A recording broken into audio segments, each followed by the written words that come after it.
Baiklah, bismillahirrahmanirrahim. Assalamualaikum warahmatullahi wabarakatuh. Alhamdulillah, alhamdulillah rabbil alamin.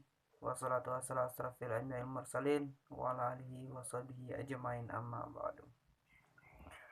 Yang saya hormati yaitu Ustadz Farid Wajdi sebagai pengampu mata kuliah Qiraatul Kutub dan teman-teman seperjuangannya insyaallah dimuliakan oleh Allah Subhanahu wa taala.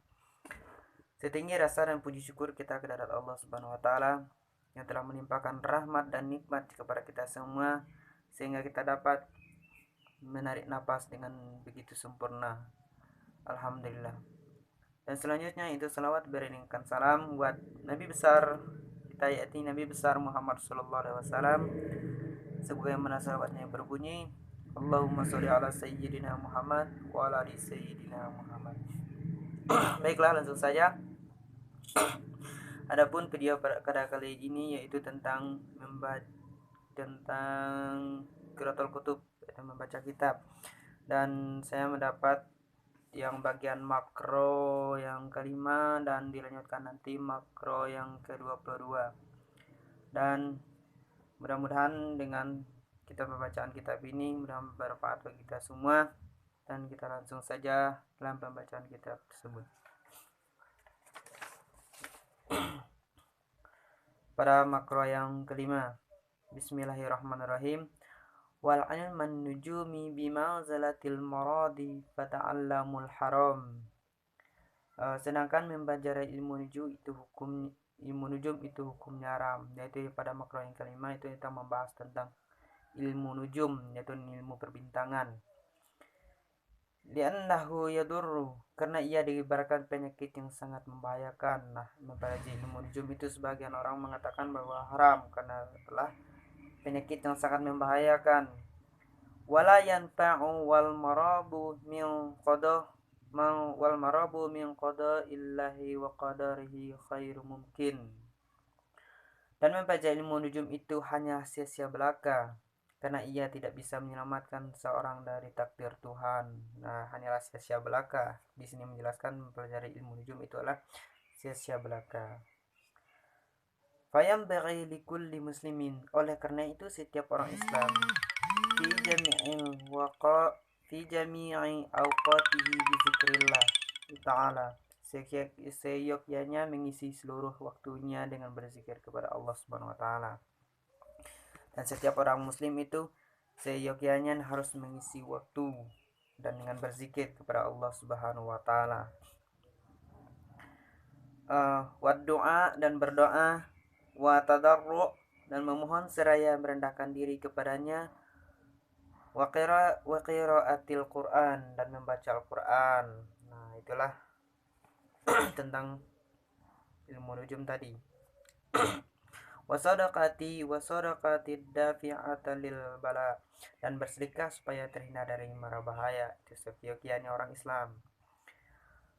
Allahumma illa iza ta'allama minan nujum, boleh mempelajari ilmu nujum atau ilmu falak, dan yang di bawah ini menerangkan bahwa ilmu nujum itu boleh dipelajari, kita ilmu falak.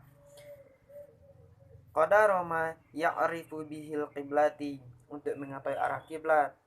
Wa awqatis salati fayyajuzu zalika, dan waktu-waktu salat, dan untuk mengetahui arah kiblat dan waktu-waktu salat. Itulah tentang, dan yang bagian atas tadi melarang dan bagian bawah yaitu membolehkan untuk mengetahui arah kiblat dan waktu-waktu salat gitu. Terus selanjutnya yaitu wa amma ta'allamu ilma tibabi, boleh mempelajari ilmu kedokteran. Dan yang ini tentang ilmu kedokteran boleh, dan masih sekitar ilmu nujum tadi, boleh mempelajari ilmu kedokteran. Fayajuzu li annahu sababu minal asbabi fayajuzu ta'allamuhu kasairil asbaba, karena ia merupakan usaha penyembuhan yang tidak ada hubungannya dengan sihir, jimat, tenung dan sebagainya. Itu boleh mempelajari ilmu kedokteran karena tidak ada hubungannya dengan jimat, sihir, tenung, dan sebagainya. Tadawan Nabi sallallahu alaihi wasallam, karena Nabi juga pernah berobat. Nah, oleh sebab itu karena Rasulullah sallallahu alaihi wasallam, Nabi kita pernah berobat.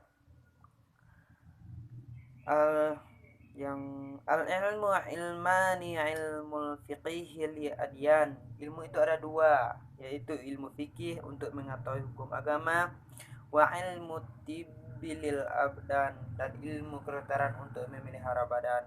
Nah, ilmu itu ada dua, itu tentang ilmu fikih untuk mengetahui hukum agama, dan ilmu kedokteran, ilmu untuk mengetahui memelihara badan.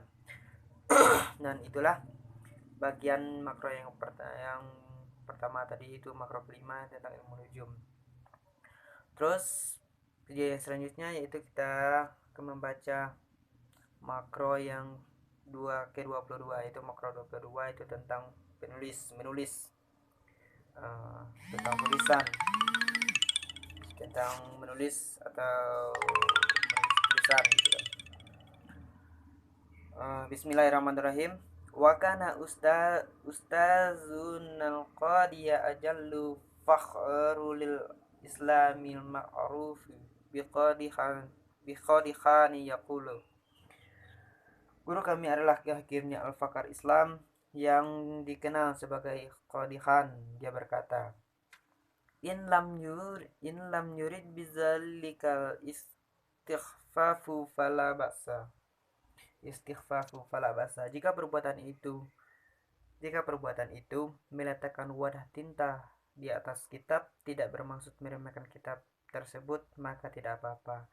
Jadi perbuatan itu meletakkan tinta ataupun di atas kitab ataupun pena dan sebagainya, tidak niat untuk meremehkan kitab tersebut, jadi tidak apa-apa gitu kan.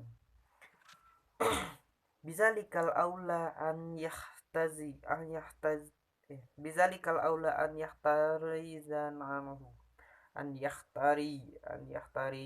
anhu. Tapi sebaliknya diletakkan di tempat yang lain, yaitu sebaliknya ataupun sebaiknya diletakkan di tempat yang lain gitu, supaya tidak ada hal yang tidak diinginkan.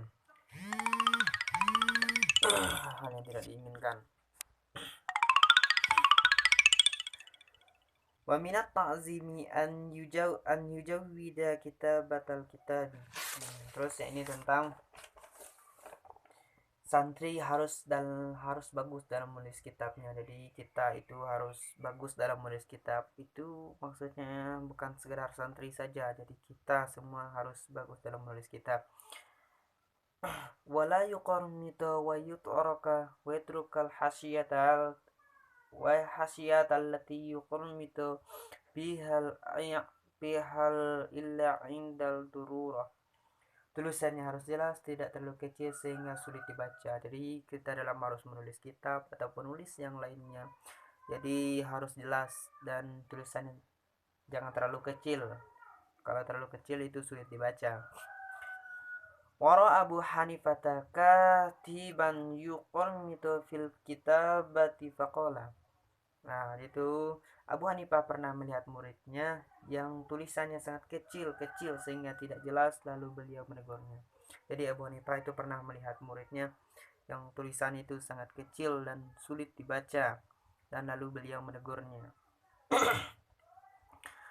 La tuqarmitu khata'aka li annaka in syi'ta tadam wa in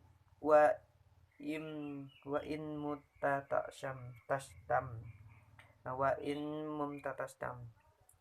Jangan terlalu kecil dalam menulis, karena jika kamu sudah tua pasti menyesal, dan bila kamu mati kamu akan dimaki orang-orang yang melihat tulisanmu.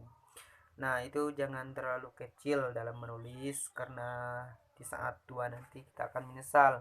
Dan setelah kita meninggalkan dunia ini, setelah nyawa kita tidak ada lagi, dan orang yang tinggal ataupun sanak famili melihat tulisan kita, mereka akan mencaci makinya.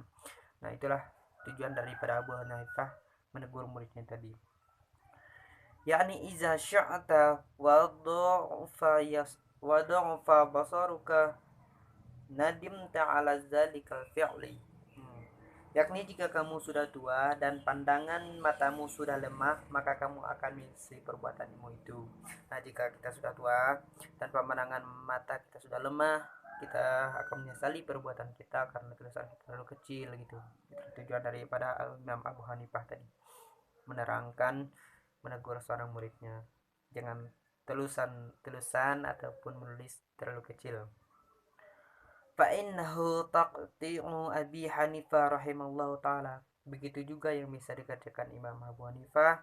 Wahwa aysaru ila raf'i wal wad'i wal muta'allati. Supaya mudah dibawa dan dibaca. Nah, itulah tujuan daripada Imam Abu Hanifah, yaitu jangan terlalu kecil dan baguslah dalam menulis kitab, dan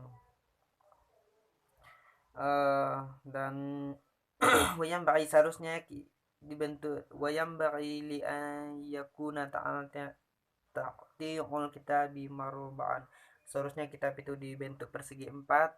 Nah, harus dibentuk dalam persegi 4 seperti buku dan lain sebagainya. Fa innahu ta'tihu Abi Hanifah rahimallahu taala, begitu yang biasa dikerjakan Imam Abu Hanifah. Wa huwa aysaru illa raqi wal wad'i wal muta'allati, supaya mudah dibawa dan dibaca. Nah, itulah Imam Abu Hanifah menganjurkan kita supaya menulis kitab dan lain sebagainya dalam bentuk persegi 4 supaya mudah dibawa dan mudah dibaca.